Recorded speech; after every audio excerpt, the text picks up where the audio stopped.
Hello everyone, welcome करती हूँ आपका मेरे चैनल पर। तो मैंने अपने पिछले व्लॉग में आप लोगों के साथ कुछ नए कपड़ों की अनबॉक्सिंग जो है वो शेयर की थी। अभी वो स्टिच होकर आएंगे तो फिर उन्हें रखने के लिए मुझे जगह की ज़रूरत होगी। तो पहले उसके लिए मुझे जो है अलमारी और जो ये मेरे बेड का जो एक खाना है इसमें से कुछ कपड़े निकालने होंगे, उसे जगह बनानी होगी, तब जाके मैं नए कपड़े रख सकूँगी। वरना अलमारी में भी हमारे काफ़ी सारे कपड़े रखे होते हैं और इस तरीके से जो है हम स्टोर में भी भर भर के अपने कपड़े रखते हैं। तो पहले मैं इन कपड़ों को हटा देती हूँ, उसके बाद ही नए कपड़े जो है स्टिच करने के बाद फिर जो है जगह बन जाती है हमें। वरना फिर ढेर लग जाता है कपड़ों का और हमारे पास जगह नहीं होती कपड़े रखने के लिए। तो इस बेड बॉक्स से जो है मैंने ये एक बैग निकाला है। इसमें मैंने सारे अपने नए कपड़े डाले थे, तो उसमें से काफ़ी सारे नए जो है रेडीमेड जो मेरे लेकर रखे हुए कुर्ता सेट थे वो मुझे मिले हैं।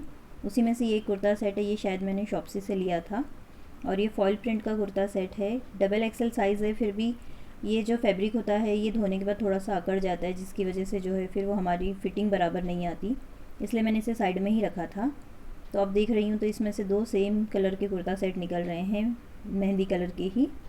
ये तो शायद छोटी साइज़ का था, इसे मैंने रिटर्न नहीं किया था, रख दिया था। ये भी बहुत खूबसूरत सा कुर्ता सेट है, फैब्रिक अच्छा है, एम्ब्रॉयडरी अच्छी है, लेकिन साइज़ छोटा है तो इसे मैंने साइड में रख दिया था ताकि ये जो है मैं किसी को गिफ्ट कर सकती हूँ आगे। और इसके स्लीव्स भी जो है ओपन थे, ये स्लीव्स पर जो है इसके स्लिट था। तो ये इस तरीके के स्लिट्स मैं नहीं पहनती, तो इसे भी मैंने रिटर्न नहीं किया था, क्योंकि आगे गिफ्ट देने के लिए हमारे फैमिली में बच्चियों के काम में आ ही जाते हैं इस तरीके के कपड़े, इसलिए मैं साइड में रख देती हूँ। तो ये कपड़े इन किसी ना किसी को देने में काम में आएंगे। जब ये बैग खुला तो उसमें से मुझे ये वाला भी एक सूट दिखाई दिया जिसे मैं भूल चुकी थी। इसे मैंने स्टिच करके रखा था और पहना भी नहीं है। ये मैंने बहुत ही कम कीमत में, बहुत ही सस्ते में बनाया था ये वाला सूट। कुछ 60-70 रुपये का ये जो है इसके टॉप का फैब्रिक मुझे मिल गया था। तो इसमें मैंने कॉटन का अस्तर लगा के घर में रखी हुई लेसेस को लगा के जो है ये सूट तैयार किया था। और बॉटम जो है इसका क्रेप फैब्रिक मैंने ले लिया था। सूट बहुत ही कंफर्टेबल है, दिखने में भी खूबसूरत है, लेकिन शायद ये साइड में रखा होने की वजह से मैंने उसे पहना भी नहीं, उसकी तरफ मेरा ध्यान भी नहीं गया था। तो अगला एक और कुर्ता सेट मुझे मिल गया है। तो ये कुर्ता सेट भी मैंने शॉप्सी मीशो से लिया था मैंने ये वाला सेट, और ये बहुत ही ज़्यादा येलो कलर है इसीलिए साइड में रखा हुआ था। तो मेरी फैमिली में मेरी सारी ही बहनें, मेरी देवरानियाँ और मेरी भांजी भतीजियाँ सारे ही हम एक साइज़ के ही कपड़े पहनते हैं, तो किसी ना किसी के ये काम में आ जाएगा। बहन से मैंने पूछा था तो उन्होंने कहा था कि बहुत ज़्यादा येलो कलर है, तो इसीलिए फिर ये साइड में रखा रह गया। लेकर भी इसे काफ़ी टाइम हो गया है, मगर साइज़ जो है हमारा सबका एक ही है, तो ये भी किसी ना किसी के काम में आ ही जाएगा, कोई ना कोई इसे पहन लेगा। काफ़ी अच्छा सा ये कुर्ता सेट था।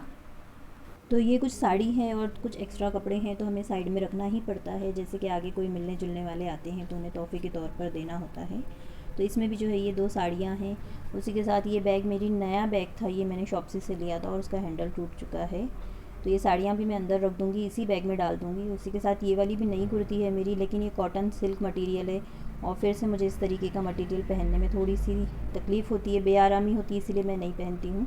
तो इसे भी आगे पास कर देंगे। उसके अलावा ये जो दो कुर्तियाँ थी ये भी नई ही थी, तो इसे भी मैं इस बैग में ही रखूँगी कि ये सारे नए कपड़े अगर इकट्ठा हो जाते हैं तो अगर देना हो किसी को भी तो आसानी होती है कि एक ही जगह पर सारी चीज़ें हमें मिल जाती हैं, जिसे जो भी देना है तो हम निकाल कर दे सकते हैं।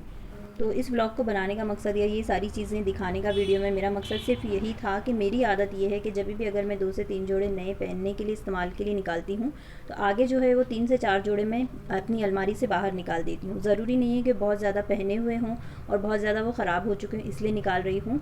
मैं अच्छे जोड़े भी निकाल देती हूँ कि आगे किसी न किसी के काम में वो आ जाते हैं। उसके बाद जो है वो मैं 2 या 3 जोड़े अपने नए पहनने के लिए निकालती हूँ। इस तरीके से पहली चीज़ तो हमारी अलमारी भरती नहीं है, हमें जगह हो जाती है कपड़े रखने के लिए, और दूसरी चीज़ के है जो ज़रूरतमंदों तक जो चीज़ पहुंचनी है वो पहुंच जाती है और अच्छी कंडीशन में पहुंचे, ये ज़्यादा ज़रूरी है, ना कि बहुत ज़्यादा जब वो ख़राब हो जाए और वेस्ट हो जाए तब हम उसे आगे निकालें।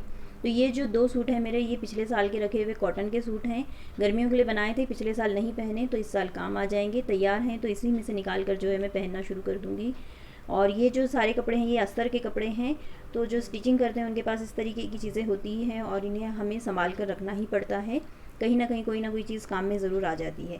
उसके अलावा ये जो 2 बैग हैं इसमें भारी वाले कपड़े हैं, जैसे कि बहुत ज़्यादा हैवी सूट्स होते हैं वो हैं, तो इन्हें तो मैं हाथ नहीं लगाऊंगी, क्योंकि हाथ लगाऊंगी तो काफ़ी ज़्यादा मेरा टाइम इसमें लग जाएगा। तो इन्हें भी जब मैं खोलूँगी तो इसमें से भी कुछ ना कुछ मुझे आगे देना ही है, वो भी निकल जाएगा। उसके अलावा ये रोज़मर्रा के इस्तेमाल के कपड़े थे, तो हमारे गांव हम ये आगे भेज देते हैं, तो जैसे ही गांव से कोई आएगा तो उनके साथ हम ये दे देंगे आगे, तो ये भी आगे पहुंच जाएंगे।